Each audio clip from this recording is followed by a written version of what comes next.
Bismillahirrahmanirrahim. Assalamualaikum warahmatullahi wabarakatuh. Alhamdulillahi rabbil alamin. Wassalatu wassalamu ala asyrafil anbiya wal mursalin wa ala alihi wa ashabihi ajma'in, amma ba'd. Hadirin hadirat rahimakumullah. Alhamdulillah, pada siang hari ini kembali Allah Subhanahu wa taala anugerahkan kepada kita nikmat-Nya. Kita dapat melaksanakan salat zuhur berjamaah di Masjid Raya Mujahidin ini, dan sejenak kita duduk untuk belajar tentang ilmu agama.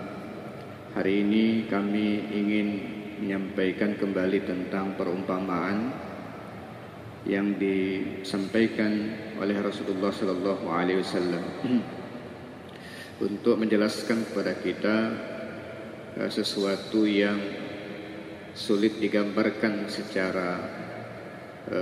secara jelas dengan kata-kata apa adanya, lalu dilakukan oleh Rasulullah dengan cara membuat perumpamaan agar apa yang ingin dijelaskan itu menjadi lebih jelas maknanya. An-Nabi Musa Al-Ash'ari qala Rasulullah sallallahu alaihi wasallam, inna mathala ma ba'athani Allahu minal huda wal ilmi kamathali ghaythin asaba ardan fakanat ta'ifatun tayyibah qabilatil ma'a fa'anbatat al-kala wal 'ushba al-kathir wa kana minha ajadib amsakatil ma' fanafa'a Allahu biha an-nasa fasharibu minha wasaqaw wa zaraw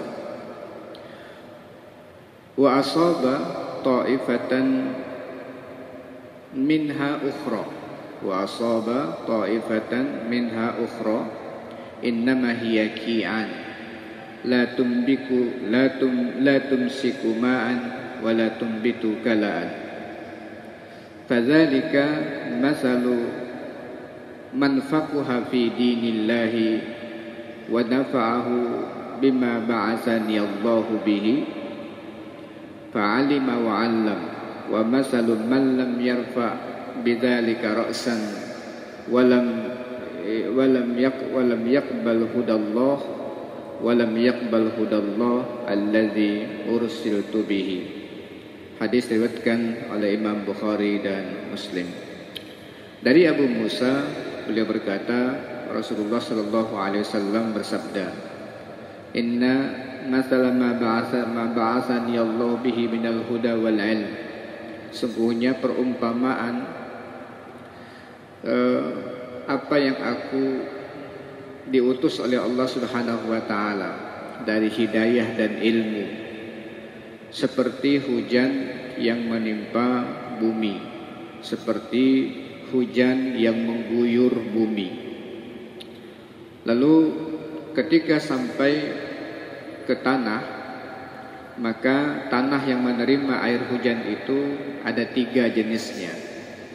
Yang pertama adalah ta'ifatun tayyibah, kelompok atau jenis tanah atau bumi yang subur, yang bagus.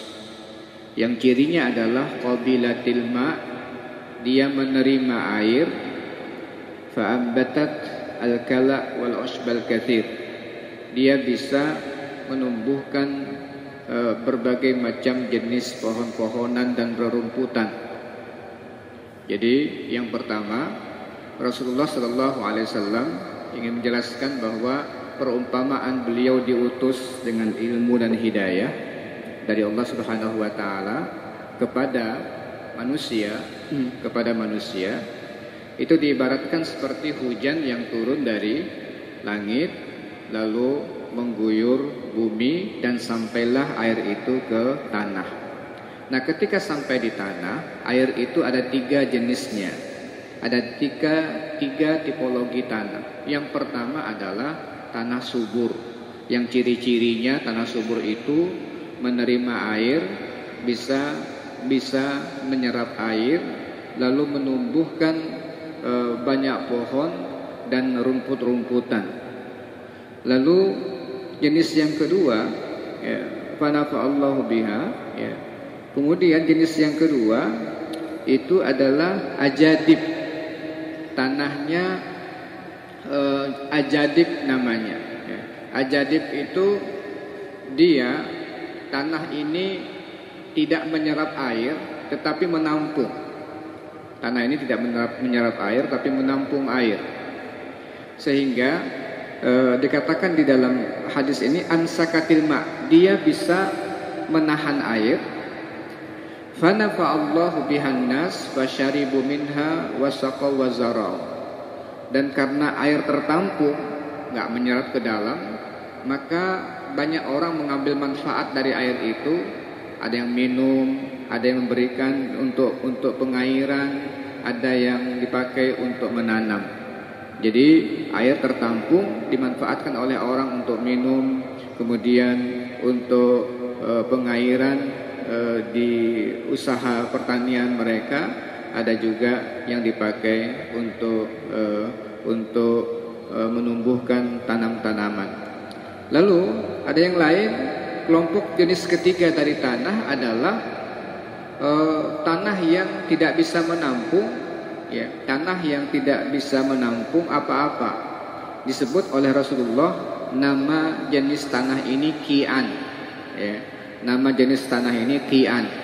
Nah, kian ini air enggak tertampung, kemudian juga apalagi sampai bisa menumbuhkan tanam-tanaman, menampung saja enggak bisa. Jadi kalau air turun ke tanah langsung dia muncrat, nyiprat kemana-mana, enggak bisa menampung apa-apa, enggak bisa menumbuhkan apa-apa. Nah, oleh Rasulullah Sallallahu Alaihi Wasallam itu tanah itu adalah ibarat hati. Jadi tanah itu ibarat hati. Kemudian air hujan itu adalah ilmu dan hidayah yang dibawa oleh Rasulullah Sallallahu Alaihi Wasallam kepada manusia. Nah, ketika sampai kepada manusia, hati manusia itu kayak 3 jenis tanah itu. Ada yang tanah subur, ya, ada yang tanah subur sehingga ketika subur itu menyerap ke dalam hatinya, menyerap ke dalam hatinya, bermanfaat untuk dirinya, sehingga ilmu itu berproses dalam diri, lalu bisa menjadi kekuatan untuk diamalkan buat dirinya, dan bukan hanya amila tapi alam, mengajarkan lagi kepada orang, seperti tanam-tanaman yang seperti tadi, tanah yang menyerap air. Tidak hanya menyerap masuk ke dalam, tapi bisa menumbuhkan lagi. Begitu ada sebagian orang ketika dapat ilmu, menyerap ke dalam dirinya, kemudian masuk diamalkan oleh dirinya, dan dia ajarkan kepada orang lain tumbuh lagi. Banyak orang tumbuh dengan ilmu yang dia ketahui dan dia ajarkan kepada orang. Dia amalkan dan diajarkan kepada orang. Ada lagi jenis kelompok kedua. Dia seperti ajadib. Ajadib itu dia bisa nampung, tetapi tidak memiliki pemahaman yang baik tentang apa yang dia tampung. Hafal sekian hafalannya, baik Al-Quran, hadis, kemudian kitab-kitab, semuanya dia sampaikan apa adanya begitu. Dia ngajarkan, tetapi tidak diberikan pemahaman yang memadai untuk bisa mengajarkan kembali kepada orang. Tapi orang bisa mengambil manfaat dari dia. Diajarkan ke orang ngambil, dan kata Rasulullah sallallahu alaihi wasallam, "Rubba muballighin aw amin sami." Ada sebagian orang yang langsung mendapatkan ilmu itu, yang mendapatkan ilmu dari orang yang pertama itu lebih paham dibandingkan orang yang mengajarkan itu sendiri. Jadi ada orang yang menyampaikan ilmu itu, ternyata yang disampaikan, yang menerima pelajaran itu lebih paham dibandingkan orang yang menyampaikannya itu sendiri. Nah, ini ada jenis orang yang jago untuk menghafal, menampung ilmu, tapi untuk menyampaikan kembali kadang-kadang memiliki kesulitan. Nah, meskipun demikian, jenis kelompok ini pun banyak dimanfaatkan, diambil ilmunya oleh orang dan dikembangkan oleh orang lain. Nah, jenis ketiga adalah dia mendengarkan ilmu, dia mendengarkan wejangan, tausiah, mauizah, nggak nampung sama sekali.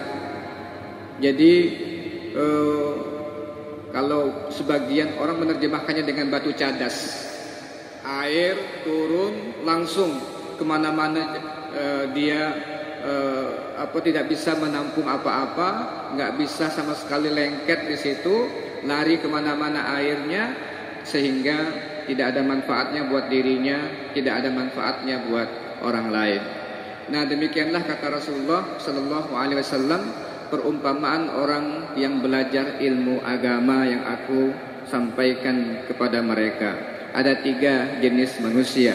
Yang pertama tadi, betul-betul dia paham, kemudian menyerap ke dalam dirinya, kemudian sampai ke dirinya, dia amalkan, berproses, kemudian dia bisa ajarkan kembali kepada orang lain. Yang kedua, dia tampung, lalu dia tidak memiliki kemampuan untuk menyampaikan, tetapi dia bisa memberikan kepada orang lain dengan apa adanya yang dia miliki. Yang paling tidak baik adalah yang ketiga, nggak bisa menampung apa-apa, nggak mau mendengar. Orang bilang bahasa Indonesia mengatakan bahwa ini seperti masuk dari telinga kanan, keluar dari telinga kiri, nggak ada manfaatnya sama sekali, nggak masuk ke hati, dan nggak bisa untuk mendapatkan manfaat dari ilmu yang mereka pelajari. Nah, oleh sebab itulah hadirin sekalian, agar hidayah atau ilmu agama itu bisa masuk, maka kita harus mempersiapkan hati kita agar dia kondusif, menjadi hati yang subur, yang bisa untuk menerima ilmu dan hidayah, supaya tausiah yang diterima, buku yang dibaca, apa saja yang ditonton dari pelajaran-pelajaran bisa masuk, menyerap ke dalam hati mereka, kemudian diterima dan diamalkan, kemudian bisa diajarkan kembali kepada orang lain, atau minimal dia bisa menghafal apa yang telah dia pelajari, kemudian orang bisa mengambil manfaat dari ilmu tersebut. Jangan menjadi orang ketiga yang enggak bisa menerima apalagi memberi. Mudah-mudahan ini bermanfaat buat kita sekalian, sehingga kita senantiasa menyiapkan hati kita untuk menerima ilmu-ilmu dari Allah Subhanahu wa taala yang harus kita amalkan untuk menjadi panduan hidup kita dalam menjalani kehidupan dunia untuk selamat nanti di akhirat. Aku qauli hadza wa astaghfirullah li wa lakum. Assalamualaikum warahmatullahi wabarakatuh.